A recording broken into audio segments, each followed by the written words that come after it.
এই উম্মতকে মৌখিক স্বীকৃতির মাধ্যমে না আমলের মাধ্যমে? আমলের মাধ্যমে হতে হবে। আমলের মাধ্যমে কি হতে হবে? মিষ্টি আমরা যতই মুখে উচ্চারণ করি, এটার কি স্বাদ অনুভব করা সম্ভব? কোনোদিন সম্ভব হবে? আপনি হাজারবার মিষ্টি উচ্চারণ করেন, কিন্তু মিষ্টির যে কোনোদিন তো স্বাদ সেটা পাওয়া যাবে? পাওয়া যাবে। কিন্তু মিষ্টি আপনি একবার মুখে উচ্চারণ করেন নাই, কিন্তু আপনার হাতে দিলেও আপনি খাইলেন, মিষ্টির গুণাগুণ আপনি বুঝতে পারলেন না, পারেন নাই। এর মানে বোঝা গেল যে রাসূল আলাইহিস সালামের উম্মত মুখে স্বীকার করার চাইতে মূল হয়েছে কি কাজে পরিণত করা। এজন্য আজকের বিষয় হচ্ছে রাসূল আলাইহিস সালামের সুন্নতের তাবেদারি করা। সুন্নতের কি করা? ইত্তেবা করা, অনুসরণ করা। সম্মানিত ভাইরা, আল্লাহ পাক রব্বুল আলামিন কালামে হাকিমে ইরশাদ করেন, মা খালাকাতুল জিন্না ওয়াল ইনসা ইল্লা লিয়াবুদুন।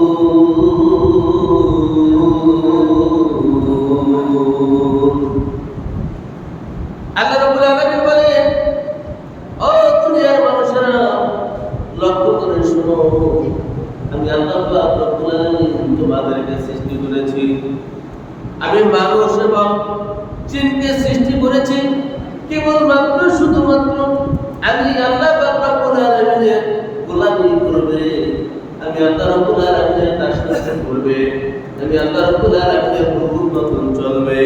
এই উদ্দেশ্যেই শুধুমাত্র আমি তাদেরকে সৃষ্টি করেছি, অন্য কোনো উদ্দেশ্যে আমি তাদেরকে সৃষ্টি করি না। আমাদের সৃষ্টির মূল উদ্দেশ্য কি? আল্লাহর গোলামি করবো, এটাই কি মূল উদ্দেশ্য। আমার ভাইরা, আল্লাহ পাক রব্বুল আলামিন এই আয়াতের মাধ্যমে আমরা বুঝতে পারলাম এখানে বান্দার প্রতি মানে আল্লাহ রাব্বুল আলামিনের হুকুম পালন করা, আল্লাহর ইবাদত করা, এটা বান্দার কি হক। আল্লাহর গোলামি করা, আল্লাহর ইবাদত করা, আল্লাহর বন্দী করা, এটা কি বান্দার হক। আল্লাহর প্রতি এটা বান্দার অধিকার। এটা কি আল্লাহর অধিকার, বান্দার প্রতি। বান্দা কি করবে? আল্লাহকে গোলামি করবে, আল্লাহর ইবাদত করবে, আল্লাহকে রব বলে মনে প্রাণে স্বীকার করবে। এটা কি বান্দার কর্তব্য, আল্লাহর হক। এজন্য আল্লাহ সুবহানাহু ওয়া তাআলা অন্য জায়গায় বলেছেন, আল্লাহ সুবহানাহু ওয়া তাআলা ইরশাদ করেছেন, আমি তোমাদেরকে কেবলমাত্র শুধুমাত্র আমার বন্দেগীর জন্যই এই পৃথিবীতে তোমাদেরকে প্রেরণ করেছি। আমরা কি করবো? আল্লাহ তাআবুদু ইল্লা ইল্লাহ, আমরা কেবলমাত্র শুধুমাত্র আল্লাহর ইবাদত করব, আল্লাহর গোলামি করব। এটাই কি আমাদের কর্তব্য, আল্লাহর হক। আমার ভাইরা, বান্দার কর্তব্য যদি বান্দা পালন করে, আল্লাহর হক আদায় করে, আল্লাহ রাব্বুল আলামিনের একটা কর্তব্য বান্দার উপরে হয়ে যায়। বান্দা যদি আল্লাহর গোলামি করে, আল্লাহর ইবাদত বندگی করে, আল্লাহর গোলামি করে, আল্লাহর দাসত্ব করে, তাহলে আল্লাহ রাব্বুল আলামিনের একটা কর্তব্য হয়ে যায় বান্দাদের প্রতি। এটা হচ্ছে বান্দাদের হক। সেই হকটা কি? আল্লাহ রাব্বুল আলামিন তাদেরকে জান্নাতুল ফিরদাউস দান করবে। যদি আল্লাহর বান্দা আল্লাহর গোলামি করে, আল্লাহর হুকুম মানে, আল্লাহ পদ্ধতি অনুযায়ী যদি চলে, আল্লাহর হক হয়ে যায়, ওই বান্দা কি করা? জান্নাত পাবে। আল্লাহ রাব্বুল আলামিন বলেন, ইল্লাল্লাযীনা আমানু ওয়া আমিলুস সালিহাতি কানাত লাহুম জান্নাতুল ফিরদাউসি নুজুলা। বান্দা যদি আমি আল্লাহর গোলামি করে, আমি আল্লাহর ইবাদত বندگی করে, বান্দা যদি আমার উপরে ঈমান আনে এবং আমার গোলামি করে, আমার ইবাদত বندگی করে, তাহলে আমি তাদেরকে জান্নাতুল ফিরদাউস দান করব। এমন জান্নাত দান করব যার নিচ থেকে ঝর্ণা ধারা অবদান থাকবে। এমন জান্নাত দিব যে জান্নাতের নিচ থেকে কি ঝর্ণা দ্বারা অপমান থাকবে, সেখানে তারা কি সুখে শান্তিতে বসবাস করবে। আমার ভাইয়েরা, আমার বন্ধুরা, আমরা আল্লাহ রাব্বুল আলামিনের গোলামি করব, আল্লাহ রাব্বুল আলামিনের হুকুম মানব, আল্লাহ রাব্বুল আলামিনের ইবাদত বন্দেগী করব। এজন্যই কি করেছেন? আল্লাহ আমাদেরকে সৃষ্টি করেছেন। এখন এই ইবাদতটা কোন পদ্ধতিতে করব, এই ইবাদতটা কোন সিস্টেমে করব, এই সিস্টেমটাকে শিখাই দেওয়ার জন্য আল্লাহ রাব্বুল আলামিন প্রিয় নবী মুহাম্মদুর রাসূলুল্লাহ সাল্লাল্লাহু আলাইহি ওয়াসাল্লামকে পাঠিয়েছেন। এই ইবাদতটা কোন পদ্ধতিতে আমরা করব, কিভাবে করলে আল্লাহ খুশি হবেন, কোন পদ্ধতিতে করলে আল্লাহ আপনাকে আমাদের জান্নাত দিবেন, দুনিয়া এবং আখিরাতের সফলতা দিবেন, এই পদ্ধতিটা শিখিয়ে দেওয়ার জন্যই কি করেছেন? নবী এবং রাসূলদের এই পৃথিবীতে আগমন।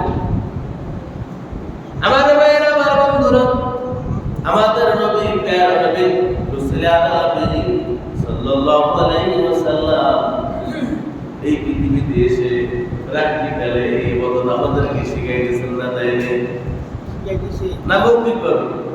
খালি মৌখিকভাবে না, প্র্যাকটিক্যালি শিখাই দিয়েছেন। প্র্যাকটিক্যালি শিখাই দিয়েছেন। আল্লাহ রাব্বুল আলামিনের হক, আল্লাহ রাব্বুল আলামিনের অর্ডার, বান্দা কি করবে? আল্লাহর ইবাদত করবে, আল্লাহর গোলামি করবে,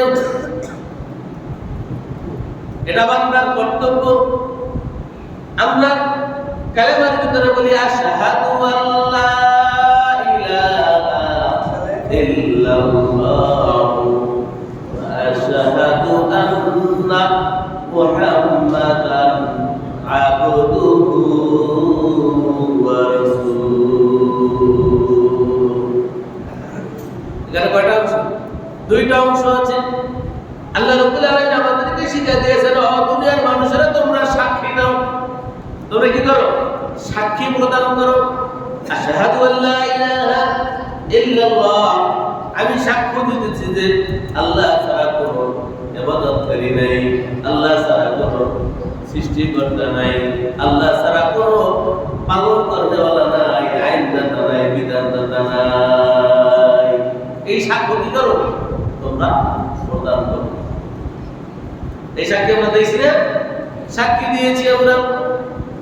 তাহলে এই সাক্ষী দেওয়ার মাধ্যমে আমরা আল্লাহর গোলামি করব, আল্লাহর বন্দেগী করব, আল্লাহর দাসত্ব করব, আল্লাহকে আমরা রব বলে স্বীকার করব, রব বলে মেনে নেব। অন্য কাউকে আমরা রব বলে স্বীকার করব না। আল্লাহর সাথে অন্য কাউকে আমরা শিরক করব না, অংশীদার করব না। পাশাপাশি আল্লাহ দ্বিতীয় বাক্য বলেছেন, ওয়া আশহাদু আন্না মুহাম্মাদান আবদুহু ওয়া রাসূলুহু। আর সাক্ষ্য দিতেছি যে মুহাম্মাদুর রাসূলুল্লাহ সাল্লাল্লাহু আলাইহি ওয়াসাল্লাম আল্লাহ রাব্বুল আলামিনের বান্দা এবং রাসূল। মুহাম্মদ সাল্লাল্লাহু আলাইহি কি বান্দা, আল্লাহর গোলাম এবং তার প্রেরিত রাসূল, তার পছন্দের রাসূল। এখানে কয়টা শব্দ? দুইটা বিষয়। এক হচ্ছে আল্লাহর গোলাম, আর হচ্ছে আল্লাহর রাসূল। আল্লাহ রাব্বুল আলামিনের গোলাম হওয়ার কারণে আল্লাহ রাব্বুল আলামিনের গোলামের কর্তব্য হচ্ছে তার গোলামি করা, তার বন্দেগী করা, তার দাসত্ব করা। ঠিক কিনা বলেন? এই জন্য আপনার নবী, আমার নবী আল্লাহ রাব্বুল আলামিনের এমন গোলামি করেছেন, এমন বন্দেগী করেছেন, আল্লাহ রাব্বুল আলামিন খুশি হইয়া তাকে সকল নবীর সর্দার বানাইয়া দিলেন। পৃথিবীর বুকে সবচাইতে শ্রেষ্ঠ, সকল মানুষের তো শ্রেষ্ঠই, সকল নবীদেরও কি শ্রেষ্ঠ। শুধু তাই নয়, আল্লাহ পাক রব্বুল আলামিন তার হাবিবকে, তার বান্দাকে আল্লাহ রাব্বুল আলামিন ঘোষণা দিয়েছেন হাবিবুল্লাহ। আল্লাহ কি বন্ধু, আল্লাহ আল্লাহর বন্ধু কে বলে দিয়েছেন? আল্লাহ। আমার ভাইরা, আমার বন্ধুরা, এখানে আমার সূক্ষ্ম একটা বিষয় আমি আপনাদেরকে জানিয়ে দিতে চাই, আপনারা খেয়াল করবেন, এটা আপনাদের জন্য কাজে লাগবে। রাসূল আলাইহিস সাল্লাল্লাহু আলাইহি ওয়াসাল্লামকে আল্লাহ ঘোষণা দিয়েছেন তিনি আমার বান্দা এবং রাসূল। মুহাম্মদ রাসূল কি আল্লাহ বান্দা এবং রাসূল। এখন একটু চিন্তা করেন, রাসূল আরবি সাল্লাল্লাহু আলাইহি ওয়াসাল্লাম যখন এই পৃথিবীতে এসেছেন তখন সমাজটা কেমন ছিল বলেন? হ্যাঁ, ভালো ছিল না খারাপ ছিল? কেমন খারাপ? যার পরে আর কি খারাপ হতে পারে না। যে সমাজটাকে আইয়ামে জাহিলিয়া বলা হতো, মূর্খতার চূড়ান্ত পর্যায়ে পৌঁছে গিয়েছিল।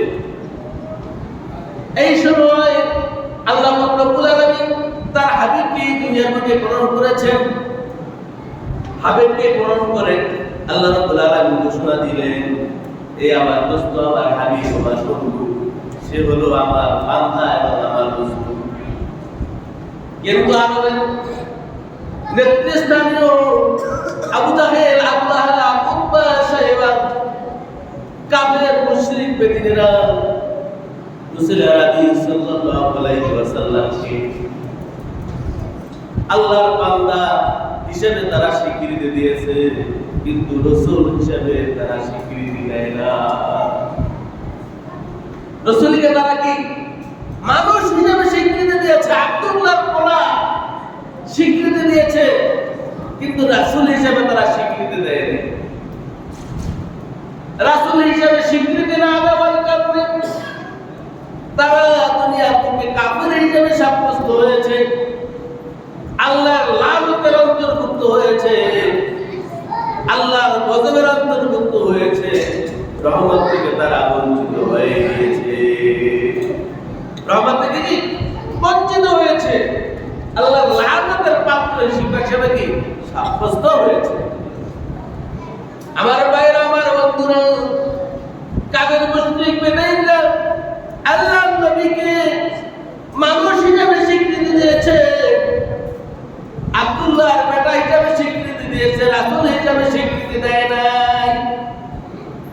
আমাদের মাঝে এখন কিছু লোক আছে যে লোকেরা আমাদের নবীকে রাসূল হিসেবে স্বীকৃতি দেয়, কিন্তু মানুষ হিসেবে স্বীকৃতি দেয় না। আছে না? আছে না? এরকম কিছু লোক আছে, আছে না? রাসূল হিসেবে মানে, মানুষ হিসেবে মানে। আমার ভাইয়ের, আমার বন্ধুরা, আল্লাহ রাব্বুল আলামিন বলেছেন আব্দুহু ওয়া রাসূলুহু, আমার বান্দা এবং আমার রাসূল। এখন আপনারা কোনটা মানবেন? কোনটা মানবেন? আল্লাহ যেটা বলছে এটা মানবেন, না কাফেররা যেটা বলছে এটা মানবেন, না কিছু লোকেরা যেটা বলে এটা মানবেন? রাস্তা কয়টা হইলো? তিনটা না? এক হইলো আল্লাহ রাসূলকে বান্দা হিসেবে মানে, আব্দুল্লাহর বেটা হিসেবে মানে, রাসূল হিসেবে মানে না একদম। আর একদল আল্লাহ রাসূলকে রাসূল হিসেবে মানে, কিন্তু বান্দা হিসেবে মানে না, মানুষ হিসেবে মানে না। আর আল্লাহ ঘোষণা দিয়েছেন আব্দুহু ওয়া রাসূলুহু, আমার বান্দা এবং কি রাসূল। আর আপনি মানবেন কোনটা? তিন দলের এক দলে থাকবেন, কোন দলে থাকবেন? আল্লাহ ঘোষণা দিয়েছেন যে এটা আমরা মানবো, সেইটা। আল্লাহ রাব্বুল আলামিন ঘোষণা দিয়েছেন যে এটা আমরা মানবো, সেইটা। ওই দুই পথে আর দুই দলের সাথে আমরা কি নাই।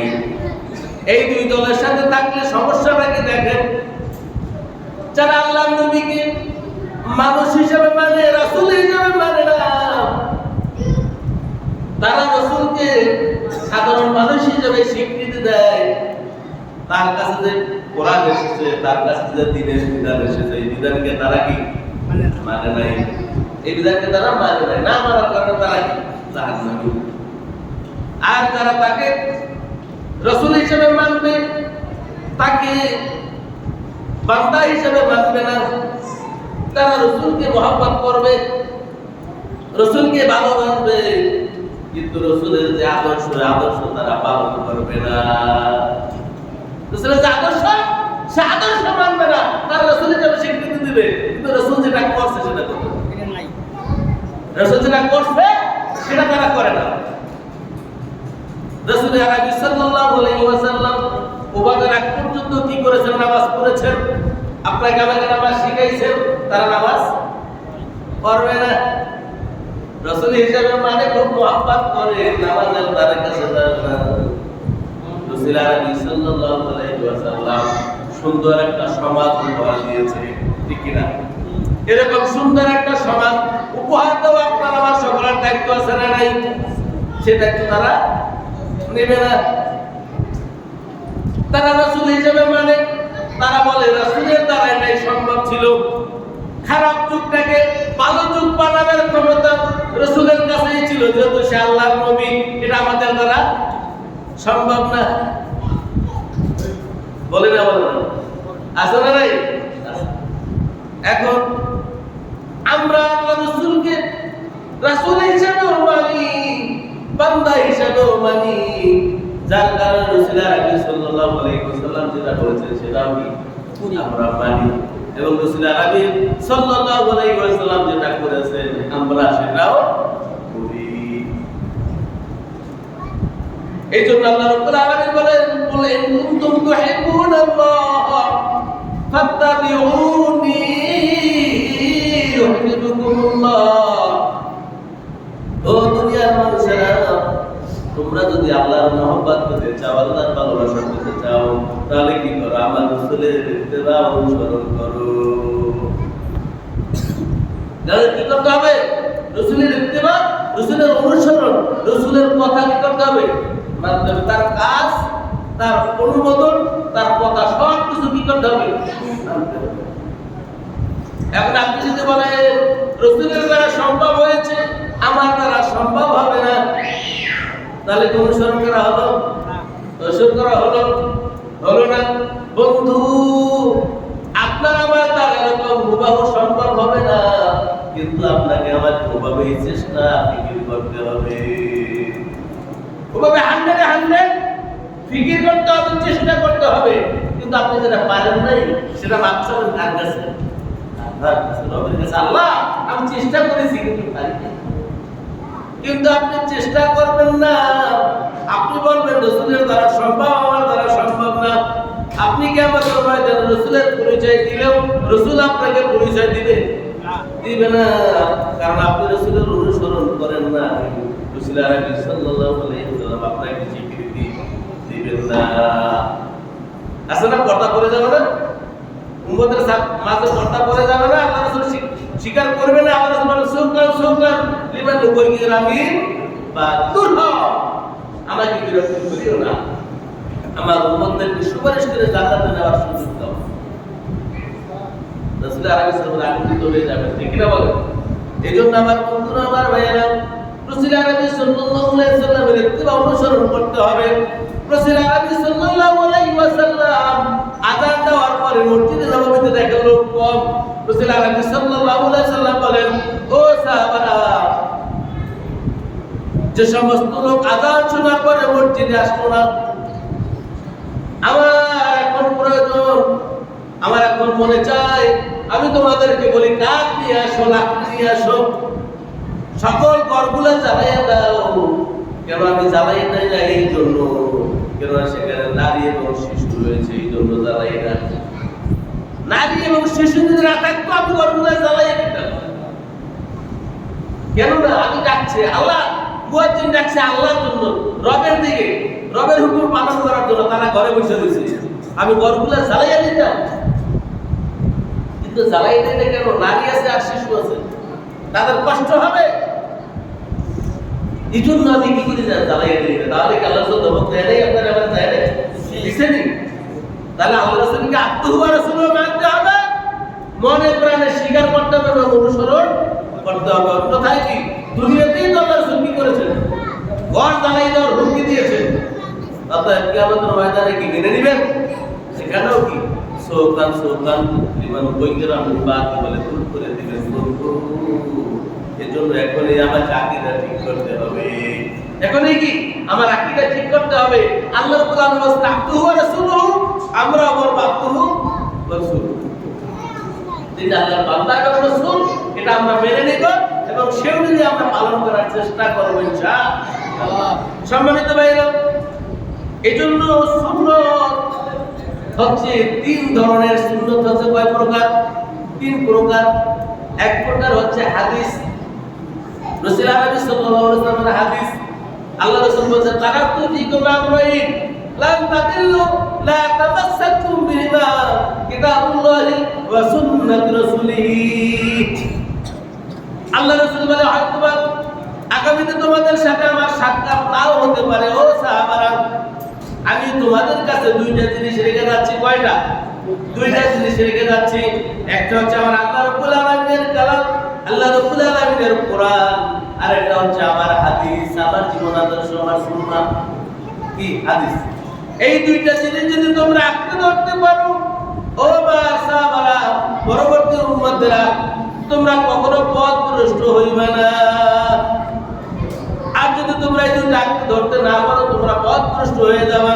যতদিন পর্যন্ত আল্লাহ রাসূলের উম্মতেরা কোরআন এবং সুন্নাহকে মজবুতভাবে ধারণ করেছে, ততদিন পর্যন্ত আল্লাহ রাসূলের উম্মতেরা সারা পৃথিবীর বুকে শ্রেষ্ঠ ছিল না? ছিল না?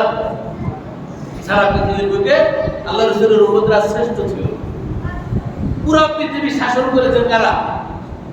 সেই মুসলমানেরা, যারা কোরআন এবং সুন্নাহকে মজবুতভাবে ধারণ করেছে। যখন এই কোরআন এবং সুন্নাহ থেকে মুসলমানগণ দূরে সরে গেল, তখন থেকে এই কাফির মুশরিকরা নেতৃত্ব দিয়েছে, আর মুসলমানগণ মাইর খাচ্ছে। কথা ঠিক না? ঠিক না ঠিক? তাহলে আল্লাহ রাসূল এখানে কি বলছেন? আল্লাহর কোরআন এবং আমার হাদিস, এই দুইটা জিনিস কি করেছি আমি তোমাদের জন্য রেখে যাচ্ছি, তোমরা মজবুতভাবে ধারণ করবা, পথভ্রষ্ট হবে না। কিন্তু মানুষের কথা শুনে যদি আমল করো, তাহলে তোমরা কি কাফির হইয়া যাইতে পারো। আমি আপনাকে নসিহত করবো, আপনি সেই নসিহত শুনে আমল করবেন। আমি যদি জাহান্নামে যাই, আপনিও কি জাহান্নামে যাবেন। আর আমি যদি জান্নাতে যাই, আপনিও জান্নাতে যেতে পারবেন। কিন্তু রাসূল আরবি সাল্লাল্লাহু আলাইহি ওয়াসাল্লাম বলে, আমি রেখে যাচ্ছি কোরআন এবং সুন্নাহ, এই দুইটা যদি মজবুতভাবে ধরো, তোমরা কখনো পথভ্রষ্ট হবে না। তার মানে জাহান্নামের রাস্তায় তোমাদের যেতে হবে না। তাহলে সুন্নাতের পরিবেশ হচ্ছে তিনটা। এক হচ্ছে কি? রাসূলের হাদিস অনুসরণ করার মাধ্যমে, আল্লাহর কোরআন এবং রাসূলের হাদিস অনুসরণ করার মাধ্যমে। দুই নাম্বার সুন্নাতের দুই নাম্বার তরিকাটা হচ্ছে রাসূল আরবি সাল্লাল্লাহু আলাইহি ওয়াসাল্লাম যেভাবে ইবাদত বندگی করেছেন, সেইভাবে ইবাদত বندگی করা। যেমন আমরা রোজা মাসে রোজা রাখি না, এটা কি ফরজ, কিন্তু এটা করি কার তরিকায়? রাসূলের তরিকায়। দ্বিতীয় হচ্ছে রাতের বেলা আমরা তারাবি নামাজ আদায় করি, এটা কি সুন্নাত। এটা কি সুন্নাত। তাহলে রাসূল আরবি সাল্লাল্লাহু আলাইহি ওয়াসাল্লাম করেছেন, আমরাও করি। তাহলে এখানে রাসূল আরবি সাল্লাল্লাহু আলাইহি ওয়াসাল্লাম হুকুম মত বিধানগুলি পালন করা, তার মানে কি অনুসরণ করা। তাহলে সুন্নাতের এক পরিবেশ হচ্ছে হাদিস, দ্বিতীয় পরিবেশ হচ্ছে কি রাসূলের অনুসরণ করা, অর্থাৎ যে যেভাবে ইবাদত বندگی করেছে সেভাবে ইবাদত বندگی করা, সেইভাবে কি গোলামি করা। রাসূল আরবি সাল্লাল্লাহু আলাইহি ওয়াসাল্লাম দিনের বেলা রোজা রেখেছে, রাতের বেলা রাসূল আরবি সাল্লাল্লাহু আলাইহি ওয়াসাল্লাম তারাবির নামাজ আদায় করেছে, এটা সুন্নাত। আমরা সেভাবেই আমল করি, এটা কি সুন্নাত। তিন নাম্বার হচ্ছে রাসূল আরবি সাল্লাল্লাহু আলাইহি ওয়াসাল্লাম যে পদ্ধতিগুলি আমাদেরকে শিক্ষা দিয়েছেন, সেই পদ্ধতি অনুযায়ী কি করা? ইবাদত বندگی করা। কুরবানি করব কিভাবে? রাসূল আরবি সাল্লাল্লাহু আলাইহি ওয়াসাল্লাম করছেন যেভাবে, ঠিক না? রাসূল আরবি সাল্লাল্লাহু আলাইহি ওয়াসাল্লাম করছেন যেভাবে, আমরা কি কুরবানি করব সেভাবে। তাহাজ্জুদ নামাজ পড়ব কিভাবে? রাসূল আরবি সাল্লাল্লাহু আলাইহি ওয়াসাল্লাম করছে যেভাবে, আমরাও করব সেভাবে। তাহলে তিনটা পদ্ধতি হচ্ছে কি রাসূল আরবি সাল্লাল্লাহু আলাইহি ওয়াসাল্লাম অনুসরণ করার মাধ্যম। এই রাসূল আরবি সাল্লাল্লাহু আলাইহি ওয়াসাল্লাম অনুসরণ করার মাধ্যমে যদি আমরা ইবাদত বندگی করি, আল্লাহ রাসূল কি আমাদের জন্য সুপারিশ করে জান্নাতে নিয়ে সবাই তো ভাইরা। এখন দেখেন, আমরা ইবাদত বندگی করব রাসূলের তরিকায়। এখানে কি আছে? কিছু আছে ফরজ, কিছু আছে ওয়াজিব, কিছু আছে সুন্নাত, কিছু আছে মুস্তাহাব, এবং কিছু আছে নিষেধ, ঠিক না? তাহলে কয়টা বিষয় পাইলাম? এক নম্বর নিষেধ, 2 নম্বর হচ্ছে ফরজ, 3 নম্বর ওয়াজিব, 4 নম্বর সুন্নাত, 5 নম্বর মুস্তাহাব।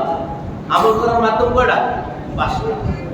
এখন যদি কোনো ব্যক্তি হারাম কাজ বর্জন করে, রাসূল আরবি সাল্লাল্লাহু আলাইহি ওয়াসাল্লাম যেভাবে হারামকে হারাম বলেছেন ওইভাবে হারামকে হারাম জেনে ওইভাবে হারাম থেকে নিজেকে যদি কোনো ব্যক্তি পরহেজগার করে, ওই পরহেজগার ব্যক্তিকে জাহান্নামের আগুন কখনো স্পর্শ করবে না। ওই ব্যক্তিকে কি জাহান্নামের আগুন স্পর্শ করবে না। তাহলে আমরা জাহান্নাম থেকে মুক্তি চাই কিনা? আল্লাহ আমাদেরকে শিখিয়ে দিয়েছেন, আল্লাহুম্মা আজরিনি মিনান নার। তোমরা সকাল সন্ধ্যায় কি করো? এই দোয়া করো, আয় আল্লাহ আমাকে জাহান্নামের আযাব থেকে বাঁচাও। আমরা দোয়া করি না? সকাল সন্ধ্যা ফজর নামাজের পরে মাগরিবের পরে করি না? দোয়া আমরা করি, জাহান্নাম থেকে আমরা বাঁচতে চাই। এখানে মূল বিষয় হচ্ছে আমরা কি আল্লাহ রাসূল আল্লাহ রাসূল ফাকুযুহু ওয়া মা নাহাকুম আনহু ফান্তাহু। আল্লাহ বলেন আমার নবী তোমাকে যে কাজগুলি করার জন্য আদেশ করে সেগুলি করো, যে কাজগুলি করতে নিষেধ করেছেন সে থেকে কি করে নিজেকে বিরত রাখো। তাহলে যে কাজগুলো করতে আল্লাহ রাসূল নিষেধ করেছেন এগুলো কি? এই করা হারাম। সেই হারাম থেকে যদি আমরা বেঁচে থাকি জাহান্নাম থেকে মুক্তি, জাহান্নাম থেকে কি আমরা মুক্তি পেয়ে গেলাম। 2 নম্বর হচ্ছে ফরজ এবং ওয়াজিব। ফরজ এবং ওয়াজিব করে যদি আমরা আদায় করি আল্লাহ পাক রব্বুল আলামিন আমাদেরকে জান্নাত দান করবে। ফরজ ওয়াজিব করে যদি পালন করি আল্লাহ কি করবেন? আমাদেরকে জান্নাত দিয়ে দিবেন। আমরা জান্নাত চাই না? আল্লাহুম্মা ইন্নী আসআলুকা রিদাল জান্নাহ। আমরা জান্নাত চাই। আল্লাহ রাসূল এই দোয়া করেছেন, আল্লাহুম্মা ইন্নী আসআলুকা রিদাল জান্নাহ, আল্লাহুম্মা ইন্নী আসআলুকা রিদাল জান্নাহ। এই দোয়া 8 বার সকাল এবং বিকাল আল্লাহ রাসূল 8 বার করেছেন, আমাদেরকে করার জন্য বলেছেন। এটা রাসূলের তরিকা। তাহলে আমরা জান্নাত চাই আল্লাহর কাছে। এবং আল্লাহ রাসূল বলেছেন যদি কোনো ব্যক্তি ফরজ এবং ওয়াজিব যথাযথভাবে আদায় করে ওই ব্যক্তিকে এমনিতেই কি তার জন্য জান্নাতে তার নাম লেখা হয়ে যাবে। এরপরে হচ্ছে সুন্নাত। রাসূল আরবি সাল্লাল্লাহু আলাইহি ওয়াসাল্লাম বলেন যে ব্যক্তি সুন্নাতে মুআক্কাদা, সুন্নাত আবার 2 প্রকার। কয় প্রকার? এক হলো সুন্নাতে মুআক্কাদা, আর একটা সুন্নাতে জায়েদা। সুন্নাতে মুআক্কাদা কি? যেমন যোহরের আগে সালাত সুন্নাত আছে না, এটা কি সুন্নাতে মুআক্কাদা। যোহরের ফরজের পরে আবার 2 রাকাত সুন্নাত আছে না, সুন্নাতে মুআক্কাদা। মাগরিবের পরে 2 রাকাত সুন্নাত আছে না, কি সুন্নাতে মুআক্কাদা। এশা পরে 2 রাকাত সুন্নাত, এটা কি সুন্নাতে মুআক্কাদা।